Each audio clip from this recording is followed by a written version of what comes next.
अस्सलाम वालेकुम। कैसे हैं स्टूडेंट्स आप सब। जैसे कि आप सबको पता है कि मुल्की कंडीशंस की वजह से आज आपको ऑफ़ दिया गया है स्कूल से, तो आपके लेक्चर्स ऑनलाइन डिलीवर किए जाएंगे।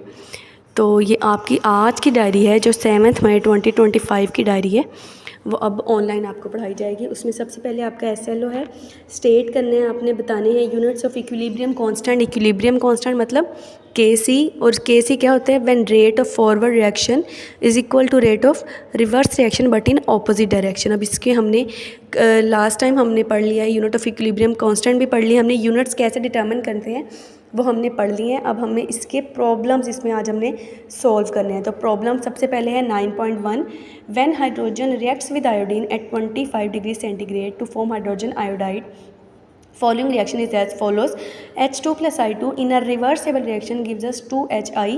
हाइड्रोजन और आयोडीन रिवर्सेबल रिएक्शन में क्या बना रहे हैं, हाइड्रोजन आयोडाइड के दो नंबर ऑफ मोल्स बना रहे हैं। इक्विलिब्रियम कंसंट्रेशंस जो उन्होंने हमें खुद दी हुई हैं वो हैं हाइड्रोजन की 0.05 मोल पर डेसीमीटर क्यूब, आयोडीन है 0.06 मोल per decimetre cube, hydrogen iodide है 0.49 मोल पर डेसीमीटर क्यूब। इसके लिए अब उन्होंने कहा है calculate the equilibrium constant KC हमने खुद डिटर्मिन करना है। अब सोल्यूशन में आपने क्या करना है, सबसे पहले आप ऐसा करें कि जो आपके पास गिवन है, जो कंसंट्रेशंस उन्होंने हमें दी गई हैं जिसमें हाइड्रोजन है, आयोडीन है और हाइड्रोजन आयोडाइड है, सारी कंसंट्रेशंस लिख लेनी है।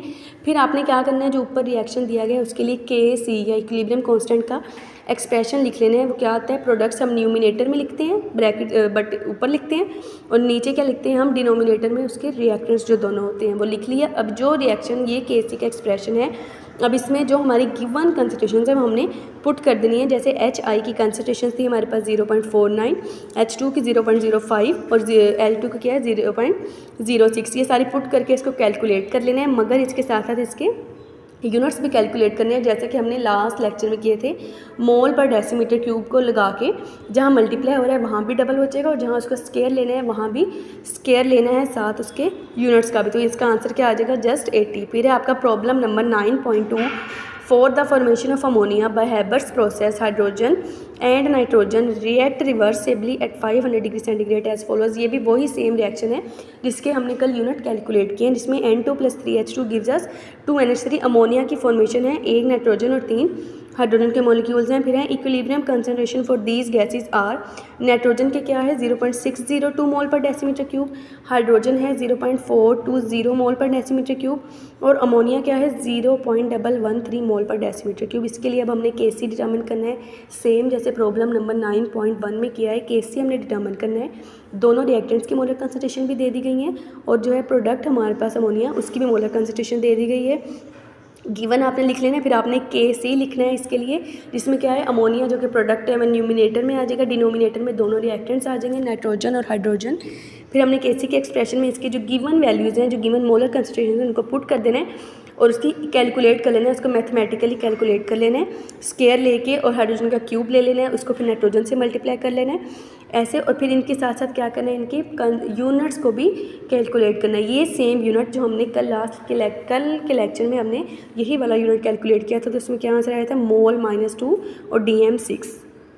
फिर है problem number 9.3, for a reaction between PCl3 and Cl5। Reaction है हमारा to form PCl5, the equilibrium concentration for this reaction is 0.13 mole per decimetre cube. अब इसमें क्या उन्होंने दे दिया है, इक्विलिब्रियम कंसंट्रेशन क्या होता है KC, इक्विलिब्रियम कंसंट्रेशन उन्होंने हमें दे दिया है इसमें, जो क्या है 0.13 पर mole decimetre cube at a particular temperature when the equilibrium concentrations, जब हमें दी गई हैं इक्विलिब्रियम कंसंट्रेशंस किसकी, PCl3 की एंड Cl2 की, जो क्या है 10 एंड 9। PCl3 की है 10 और Cl2 की क्या है 9। What is the concentration for PCl5 की कंसंट्रेशन हमने डिटर्मिन करनी है। अब सोल्यूशन में हमें सबसे पहले क्या करेंगे, जो गिवन है वो लिख लेना है।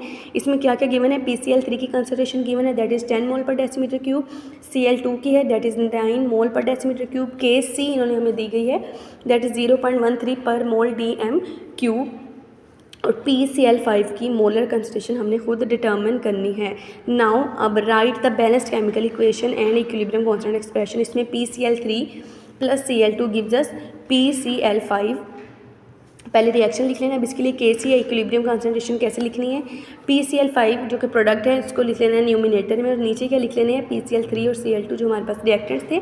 अब इसमें जब हम वैल्यूज़ पुट करेंगे जो हमारी गिवन है, तो इसमें KC की वैल्यू ऑलरेडी गिवन है वो लिख लेनी है, PCl3 और Cl2 की भी गिवन है, PCl5 की हमने डिटर्मिन करनी है। अब PCl5 की डिटर्मिन करनी है तो जो PCl3 और Cl2 की कंसंट्रेशन यहाँ पे डिवाइड हो रही हैं वहाँ जाकर KC से क्या हो जाएंगी, मल्टीप्लाई हो जाएंगी। तो इसका आंसर क्या आ जाएगा, 11.7 मोल पर डेसीमीटर क्यूब। साथ इसके जब यूनिट्स कैलकुलेट कर रहे हैं तो वो मोल पर डेसीमीटर क्यूब में कन्वर्ट हो जाएंगे। अब इसमें आपका होमवर्क क्या है, होमवर्क है आपका प्रॉब्लम नंबर 9.2, जिसमें हमने क्या किया है, हैबर्स प्रोसेस में अमोनिया की फॉर्मेशन किया। ये आपने प्रॉब्लम होमवर्क में करनी है। स्टूडेंट टास्क है right units for different reaction. Different reaction है आपके, जैसे हैबर्स प्रोसेस है या हाइड्रोजन आयोडाइड की फॉर्मेशन है, PCl5 की फॉर्मेशन है, ये सारे के लिए आपने यूनिट्स अपने डिटर्मिन करनी है। ग्रामर टास्क में क्या आपको स्पेलिंग्स पता होने चाहिए किसके, मोल के और यूनिट के, जैसे सिंपल स्पेलिंग्स हैं आपके। तो ये आपका आज का लेक्चर था जिसमें आपने प्रॉब्लम्स को सॉल्व किया है, उनकी कैलकुलेट की है KC, और एक में क्या है KC हमें गिवन है, उसमें हमने मोलर कंसंट्रेशन को कैलकुलेट करना है।